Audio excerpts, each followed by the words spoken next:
I got pregnant with the boss's kid and will soon become his wife. At that moment, something inside me snapped. Michelle, my husband's mistress, had been mocking me, showing off her youth and trying to prove she was better than me. She even took my job as the president's secretary, and now she wants my husband too. I decided I wouldn't hold back anymore. I was determined to make them both suffer.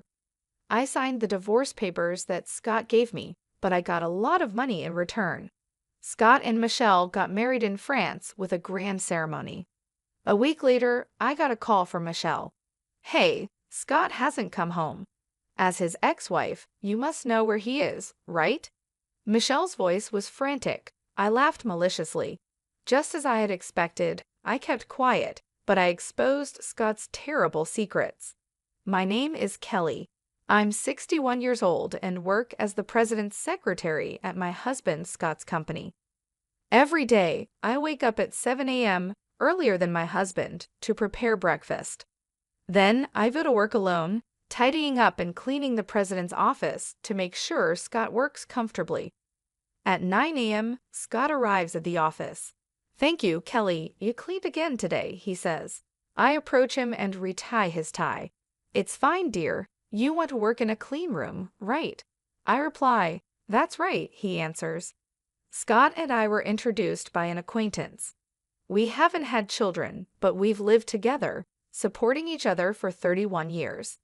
The company, taken over by Scott from his father-in-law, is stable, and I've had no complaints about our life. By the way, the new business you planned, Johnny is going to fund it. The transfer was confirmed earlier, Scott tells me. "That's great. John seems to like you." "Your negotiating helped a lot," I respond. The company is run by Scott as the president and his brother, Johnny, as the chairman. Scott calls him John. "Remember, Johnny funded another business you planned before. Aren't you proceeding with that?" I ask. I casually asked Scott, and he looked annoyed. "It's fine, I'll handle it." "Nothing special on today's schedule, right?" he said. "Yes, because you mentioned it before," I replied. Scott smiled contentedly. "Good, good. Then, Kelly, there's someone I want to introduce to you. I'll bring them here, so wait for me." "Understood," I said, feeling uneasy about his words. Soon, I heard laughter from the hallway, Scott's voice and another, younger woman's voice. As I wondered about their friendly demeanor, the office door opened. "Kept you waiting, huh, Kelly?" Scott said, looking pleased. But I was too focused on the woman sitting next to him to respond.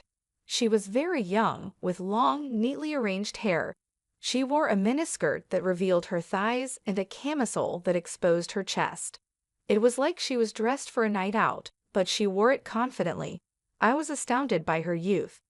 "This is Michelle. She'll be working here from today," Scott said. "Nice to meet you," Michelle added. I was dumbfounded. Was this a joke? My husband introducing a young woman to me was hard enough to handle. Moreover, we don't hire fresh graduates. "Excuse me, but how old is Michelle?" I asked. "She's 24. I met her at a bar with friends. We hit it off. She's young and fresh and gives me energy. Don't you think she'll boost the morale of our employees?" "Ah, yes," I managed to say, seeing my husband's radiant expression. "Then, Kelly, please teach Michelle the ropes." "Michelle is going to work as a general employee, right? Then wouldn't it be better if—" I started. "Oh, I forgot to mention, we're going to have 2 secretaries from now on. So please teach Michelle the secretary work."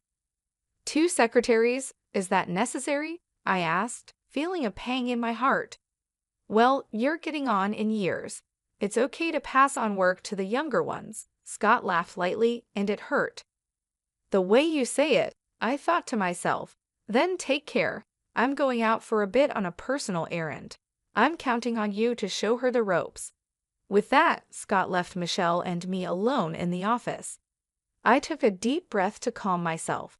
Once Scott decides on something, he tends to rush into it and often regrets it later. This has happened many times throughout our marriage. It's useless to argue at times like this.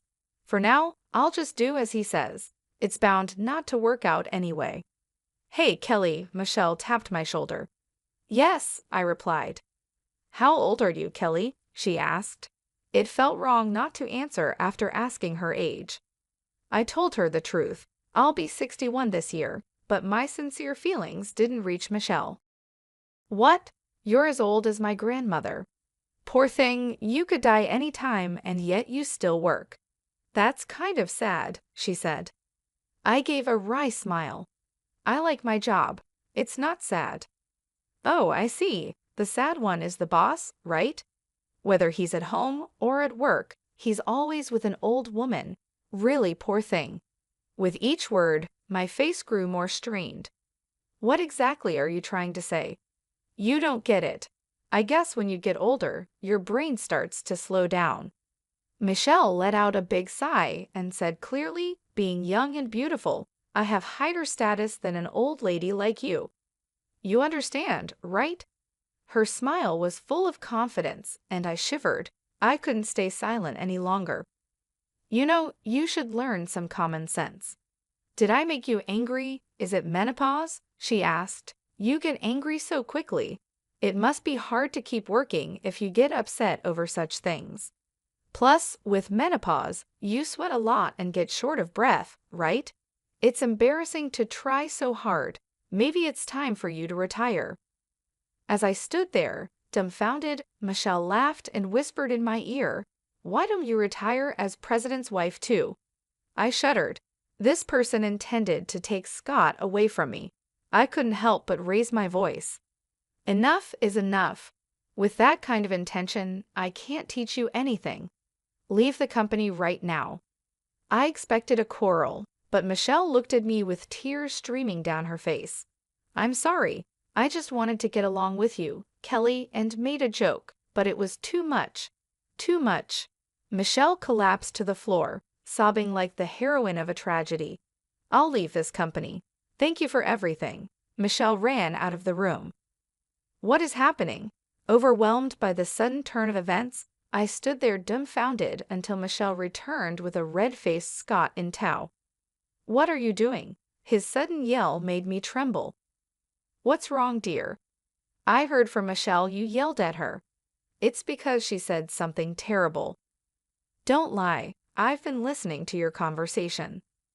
Michelle had recorded our argument on her mobile phone.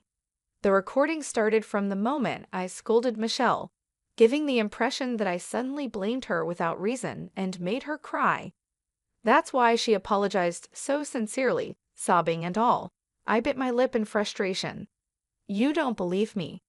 Believe Michelle. She came to me crying about what you did.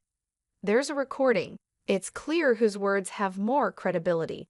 A secretary who bullies employees is fired as of today. I couldn't believe it. I had always supported Scott both at home and at work. Now he was abandoning me for Michelle, who just joined the company. Wait, then who will do the secretary's job? I asked. It's decided. Michelle will do it, Scott said. That's impossible. And what about you? I swallowed the words that almost slipped out and tried again in a way only Scott and I would understand. You know about your hobby. I'll handle that myself. I prefer pure and cute Michelle over you, who lies to me. Besides, a young and beautiful girl like her suits me better than you do, don't you think? Scott narrowed his eyes happily and looked at Michelle beside him. She looked up at Scott with adoration and flashed a brilliant smile. Then she turned to me and stuck out her tongue just a little. I protested to Scott many times, but he wouldn't listen. The job of a secretary is not easy, despite my insistence that Michelle couldn't handle it. All I got back were his overly optimistic words, saying it was an exaggeration or you won't know until you try. He must have thought he was a knight protecting his princess. I was speechless at his foolishness, hardly what you'd expect from someone running a company. Eventually, Scott threw out my personal items from my workspace. Instead, he arranged a brand new desk and cute stationery for young people, all for Michelle. It was all in vain. Realizing this, I decided not to waste any more effort and left the company. However, Scott didn't come home that night. He didn't return my calls either. I thought it was just his way of getting back at me, but as a week, a month, and then 5 months passed, I grew anxious. One day, I was called to the company by Scott and was heading to the president's office. Maybe he finally understood how hard the secretary's job was and decided to let Michelle go and call me back. I knocked on the president's office door with a sliver of hope. "Come in," Scott said. As I opened the door, I was met with an unbelievable scene. Scott, smiling happily, was holding hands with Michelle beside him. The two of them looked at me and laughed joyously. "It's been a while, Kelly. We have some big news today," Scott said. "What is it?" I asked. Actually, then Michelle put her hand over Scott's mouth. "Let me say it, okay? I want to thank the wife, right?" Scott nodded deeply, and Michelle said to me with a beaming smile, "We're getting married. Thank you for everything you've done for Scott." "What?" In front of my shaking self, Scott laughed sheepishly. "No," I thought. "There's no point in hiding it. I'm thinking of starting a second life. You're getting too old. It's better for you to live quietly by yourself." "What? How dare you?" I felt as if all the blood had drained from my body. "Wait a minute, Kelly, the talk isn't over yet. Here, a present," Michelle said, handing me a few sheets of paper. They were printed with black and white photos. Seeing them made me feel sick. "This ultrasound. Don't tell me," I started. Michelle nodded slowly and gently stroked her belly as she came closer and whispered in my ear, "I got pregnant with Scott's child. I'll be taking over as the president's wife," she laughed. At that moment, something inside me snapped. She had mocked me, flaunted her youth, and tried to assert her superiority at every turn. She even took my job as the president's secretary, and now she's aiming for Scott. Well, I won't hold back anymore. I'll make sure they both suffer. I signed the divorce papers that Scott handed me. Of course, I received a hefty compensation. They had a grand wedding in France. Things changed a week later when I got a call from Michelle. "Hey, Scott hasn't come home. As his ex-wife, you must know where he is, right?" Michelle's voice was frantic. I laughed maliciously. Just as I had expected, I kept quiet for a moment, then said, "Scott is probably in San Jose right now." "San Jose? Ever heard of it? There's this big hotel in San Jose with a casino. Scott always rushes there whenever he has a chance," I explained. Michelle gasped. "Does that mean?" "Yes, Scott is probably indulging in gambling right now." I was the one who carefully scheduled his time to prevent him from getting too involved. It seems the new secretary was kept in the dark. He didn't want to show his bad side, spending the money he earned on gambling. Michelle was silent, seemingly in shock. I let out a small laugh. "I'm actually thankful to you." "What?" Michelle asked. "Scott started getting into gambling these past few years. It seems someone from a new business partner invited him," I said. "And what about it?" she asked. "Before you came along, there was still a bit of affection left in Scott. I was worried about him falling deeper, but now I've completely cut him off. Taking such a low man off my hands, and even giving me a hefty compensation, there couldn't have been a better opportunity. Thanks to you, I can enjoy my second life." I laughed heartily. I could hear Michelle breathing heavily over the phone. "Don't you dare joke about this," she shouted. "Goodbye. You have a tough road ahead as the president's wife," I said. I said sarcastically and hung up on Michelle, ignoring her shouting from the other end. A few days later, as I was relaxing in my new condo, the doorbell rang. Could it be a delivery? I haven't ordered anything, I thought, feeling suspicious. I looked through the peephole and saw my ex-husband, Scott, his face red with anger. "You're there, aren't you, Kelly? How dare you tell Michelle about the gambling?" Understanding the situation, I decided to let Scott in. He must have hired a detective to find my address. Running away now would only lead to him chasing me again. I might as well settle things here. I had important information to share with him. I prepared a clear file of documents before opening the door. It's been a while, hasn't it? I greeted him with a graceful smile. What do you mean, it's been a while? After you've ruined my family, how can you still smile?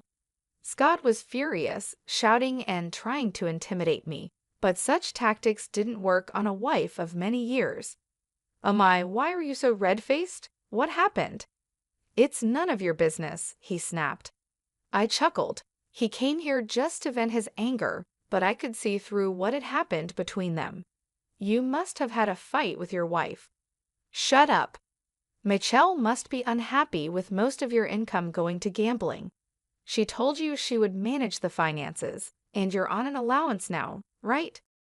Scott froze in shock. How? How do you know that? Did you plant a bug or something?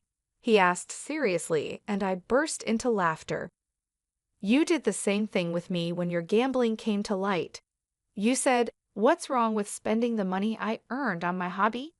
You must have repeated the same with Michelle, leading to a fight, and now you're taking it out on me. Scott clenched his fists and fell silent. Don't underestimate a wife of 31 years, I thought to myself, seeing his frustrated face. You should be thankful I managed your schedule as your secretary. I minimized your gambling time to save you from ruin. Can a naive 25-year-old do that?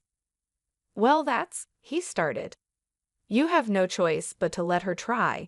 You're having a child after all. At that word, Scott's face lit up. Yes, Michelle and I are having a child. Unlike you, who's infertile, she can give me an heir. You lost as a woman. Scott looked down on me triumphantly. That's great for you. We're happy, I said. Don't try to ruin my family again. I came here to warn you today. Scott pointed at me, saying so. I tilted my head, puzzled. Me ruin it? I have no such intention. In fact, I'm thinking of helping you. Help me? Scott looked confused. Did you go with Michelle to the gynecologist? Huh? That place is for women. Michelle said she wanted to go alone, so I didn't go with her. You saw the ultrasound photo, right? The glossy, thick photo paper.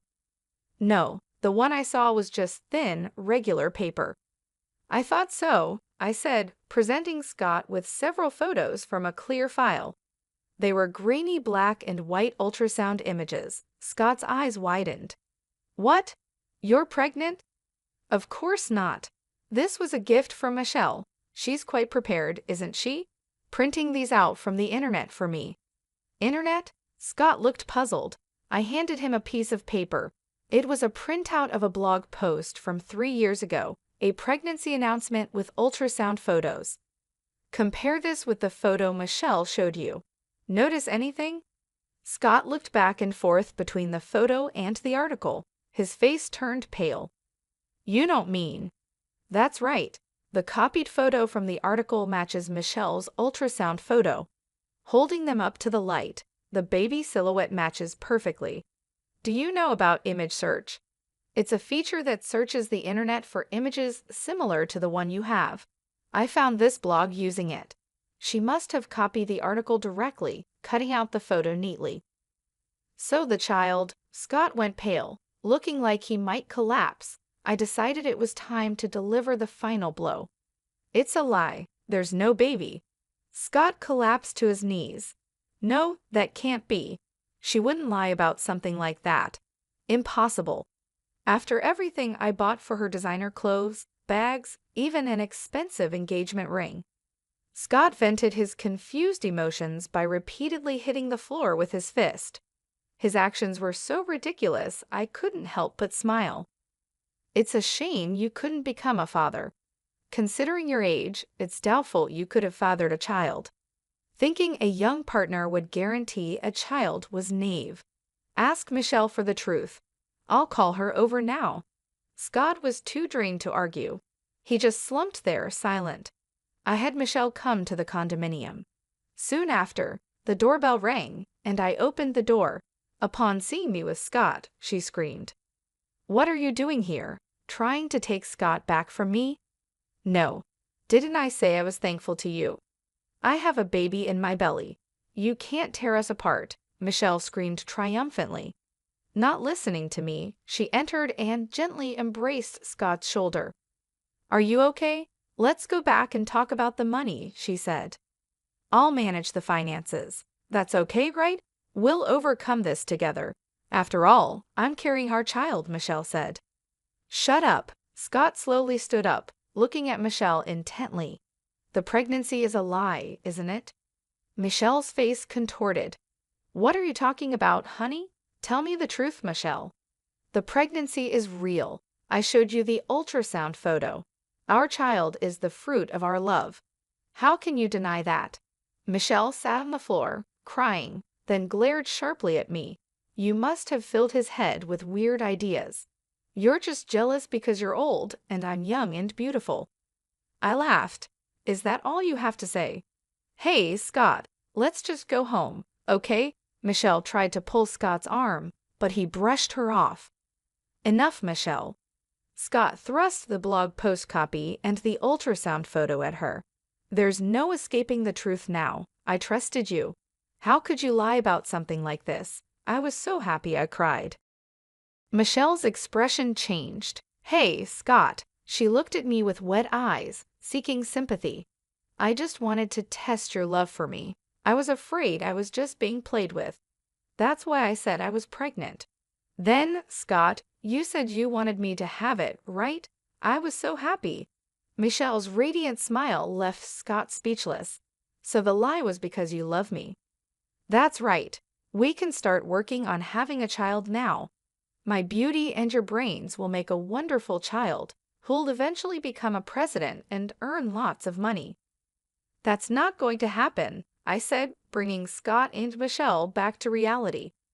"Hey, we're having a moment here," Michelle snapped. "Do you really think this man has money?"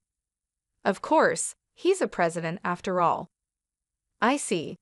Our company has been passed down through generations and isn't doing badly, but that's about the company as a whole. This man is a gambler. Do you understand what that means?" Michelle's face turned pale as she clung to Scott. "Hey, Scott, you're rich, right? You told me once we're married we live a wealthy life because you have more money than you know what to do with." Scott responded in a faltering voice. "It's okay. I've lost some money gambling, but we're starting a new business soon. That'll be our big break." "What are you talking about?" I pointed out Scott's ugly lies. "I know for a fact there's no new business venture planned." "What do you mean? You got funding from Johnny recently, right? Where's that money now? Surely it wasn't spent on luxury brands and an engagement ring for a new wife." I glared at Scott. "What? That's not something I would do." Scott laughed derisively, though his voice trembled. I sighed briefly. "You embezzled the company's money," I said. Scott swallowed hard under my steady gaze. "I had suspicions. You've been saying you're starting new ventures and getting funding from Johnny, but no business ever materializes. Just one new venture after another. It was odd not to doubt, so I spoke with Johnny to gather solid evidence. You teamed up against me. The money John transferred that day was a decoy.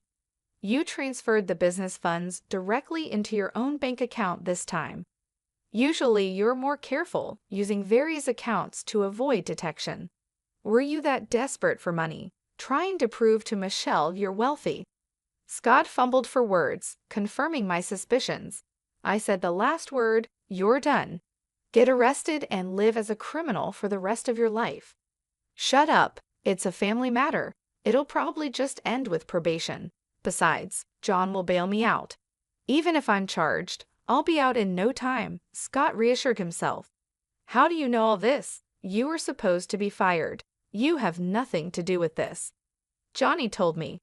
"John did?" "Yeah, it's me. Johnny hired me." Scott opened his mouth in surprise. I explained calmly, "Yes. When he heard you dumped me, he contacted me immediately. He apologized for your terrible actions and asked if he could hire me back. I said yes right away." "You didn't know. John is keeping it from me. That bastard." "I'm grateful to Johnny. He put me in charge of schedule management, and I'm earning more than before." I showed a broad smile, and Scott gritted his teeth. That John. I'll confront him right now, Scott said as he was about to leave. That's when it happened. Michelle grabbed Scott's arm and pulled him towards her with strength, their faces almost touching. Her expression was devilish. Hey, you lied to me, flaunting your wealth. In reality, you're just an old criminal. Don't mess with me. I'm sorry, Michelle, Scott said, terrified, taking Michelle's hand and looking into her eyes. He slowly said, but it's okay. I'll probably get probation and I can return home.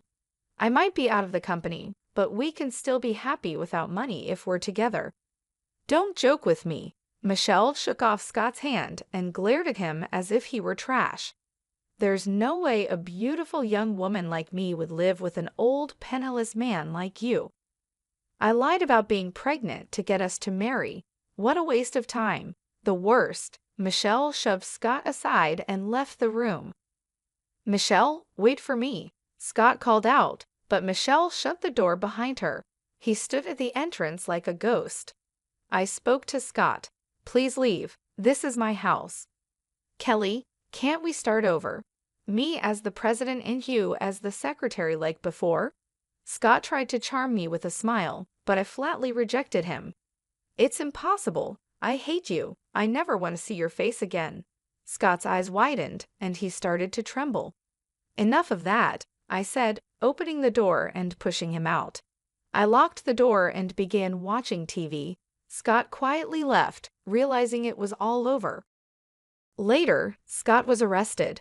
He thought Johnny would bail him out, but that was wrong. He was taken to a cold jail cell alone. Scott was arrested for embezzling funds entrusted to him by Johnny. Besides, he had told suppliers and related companies he was starting new ventures, asking for loans, and then diverting those funds to his personal account for private use. Scott received a sentence without probation and won't be out for several years. As for Michelle, she was suspected of conspiring with Scott and was investigated. Though no evidence of conspiracy was found, the police discovered she had been skimming money from various businessmen, approaching wealthy-looking men in bars, becoming their girlfriend, and then claiming she needed money for a pregnancy or a parent's surgery. Essentially, Scott was also a victim of Michelle's scams. Michelle was arrested for fraud. Both of them ended up in the care of the police. Half a year has passed since Scott's arrest. I am still working with Johnny, trying to recover the company's image. It's not easy, and Johnny is always worried. I want to support him, feeling grateful to him. One evening, I returned to the company with Johnny. He sank deeply into his chair and exhaled. It's been a tiring day. We had a series of business dinners. Johnny looked into my eyes and smiled. Ah, but thanks to you, Kelly, for picking a good restaurant. We had an enjoyable meal. Many of the clients are around my age, so they appreciated the healthy yet luxurious dining experience. Plus, none of them knew about today's place. It was like a surprise. Thanks to that, the conversation flowed well. Thank you. Johnny wore a gentle smile.